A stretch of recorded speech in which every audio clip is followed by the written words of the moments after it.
വിപണിയിൽ മധുരം നിറച്ച നോമ്പുതുറയിലെ പ്രധാനി ഈന്തപ്പഴ വിപണിക്ക് പുത്തൻ ഉണർവ് സമ്മാനിക്കുകയാണ് പുണ്യ റമദാൻ. ആത്മപീഡയുടെ വ്രതനാളുകളിൽ വിശ്വാസിക്ക് ഊർജവും പോഷണവും ഉന്മേഷവും നൽകുന്നതാണ് ഈന്തപ്പഴമെന്നാണ് വിശ്വാസം. പാലക്കാട് നഗരത്തിലെ ചെറുതും വലുതുമായ കടകളിലുമുണ്ട് ഈന്തപ്പഴത്തിന്റെ വൈവിധ്യങ്ങൾ. റമദാൻ വ്രതാനുഷ്ഠാനം തുടങ്ങിയതോടെ നാടെങ്ങും ഈന്തപ്പഴ വിപണിയും സജീവമായി. നോമ്പും ഈന്തപ്പഴവും തമ്മിൽ അഭേദ്യമായ ബന്ധമുണ്ട്. ഇസ്ലാമിക ശാസ്ത്രപ്രകാരം നോമ്പ് തുറക്കാൻ ഏറ്റവും ഉത്തമം ഈന്തപ്പഴമാണ്. അതാണ് റമദാനിൽ അതിന്റെ പ്രാധാന്യം വർദ്ധിപ്പിക്കുന്നത്. നീണ്ട ഉപവാസം കാരണം ശരീരത്തിലെ പഞ്ചസാരയുടെ അളവ് കുറഞ്ഞിട്ടുണ്ടെങ്കിൽ അത് ക്രമപ്പെടുത്താൻ ഈന്തപ്പഴം സഹായിക്കും.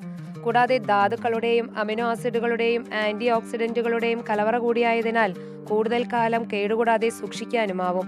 വലിപ്പത്തിലും നിറത്തിലും രുചിയിലും ഗുണത്തിലുമുള്ള വ്യത്യാസമനുസരിച്ച് വിലയിൽ വലിയ വ്യത്യാസമുള്ള ഈന്തപ്പഴങ്ങളാണ് വിപണിയിലുള്ളത്. കഴിഞ്ഞ വർഷത്തെ അപേക്ഷിച്ച് വിലയിൽ ചെറിയ തോതിൽ വർധനവുമുണ്ട്. ജില്ലയിലെ വിവിധ കേന്ദ്രങ്ങളിൽ വിദേശ രാജ്യങ്ങളിൽ നിന്നും വലിയ തോതിൽ ഈന്തപ്പഴം എത്തിച്ച് സ്റ്റോക്ക് ചെയ്തിട്ടുണ്ട്.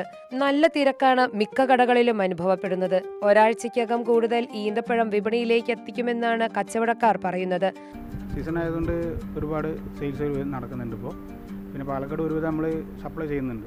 ഹോൾസെയിലായിട്ട് കടയിൽ കൂടെ നമ്മൾ സപ്ലൈ ചെയ്യുന്നത്. ഒരുപാട് എൻക്വയറീസ് വരുന്നുണ്ട്. ഡേറ്റ്സിനും കാരക്കും അതുപോലെ സമൂസ ലീഫ് അങ്ങനത്തെ ഐറ്റംസ്. അത് പല പല ക്വാളിറ്റിയാണ്. അതിപ്പോൾ സൗദി ഐറ്റംസ് വരുന്നുണ്ട്, ഇറാൻ ഉണ്ട്, അൾജീരിയ ഉണ്ട്, പിന്നെ ഷുക്കിരി ഉണ്ട്, ബറാറി ഐറ്റംസ് ഉണ്ട്, ഇറാഖിൻ്റെ ഐറ്റംസുകളുണ്ട്. അങ്ങനെ 2-3 ഐറ്റം. അപ്പോൾ ഓരോ ക്വാളിറ്റി അനുസരിച്ചിട്ടാണ് അതിൻ്റെ വില നിശ്ചയിക്കുന്നത്. സെയിൽ ഡേറ്റ്സിനുണ്ട്. ഇപ്പോൾ ഏറ്റവും കുറഞ്ഞത് 150 ആണ് ഏറ്റവും കുറഞ്ഞത്. ഇനി 200, 250, 260.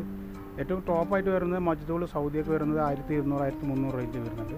ഷുക്കരിയൊക്കെ 3 കിലോൻ്റെ ബോക്സ്, 5 കിലോൻ്റെ ബോക്സ് അങ്ങനെ വരുന്നുണ്ട്. 10 കിലോൻ്റെ ബോക്സ് വരുന്നുണ്ട്, 5 കിലോൻ്റെ ബോക്സ് വരുന്നത്. ഏറ്റവും കൂടുതൽ 5 കിലോൻ്റെ ബോക്സാണ് നമ്മൾ സെയിൽ വരുന്നത്.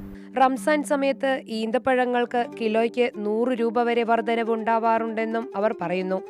ഏതാണ്ട് 400ഓളം വ്യത്യസ്ത തരത്തിലുള്ള ഈന്തപ്പഴങ്ങളുണ്ട്. ഇതിൽ 20ഓളം ഇനങ്ങളാണ് ജില്ലയിൽ സുലഭമായി ലഭിക്കുന്നത്. ജോർദാൻ, സൗദി, ഇറാൻ തുടങ്ങി അറബ് രാജ്യങ്ങളിൽ നിന്നാണ് പ്രധാനമായും കേരളത്തിലേക്ക് ഈന്തപ്പഴം എത്തുന്നത്. മൊത്ത വിൽപ്പനക്കാർക്കും ചില്ലറ വിപണിയിലും സാധാരണയേക്കാൾ 4 ഇരട്ടിയോളം ഈന്തപ്പഴം വിറ്റഴിയുന്ന സമയമാണ് നോമ്പുകാലം. UTV news, Palakkad.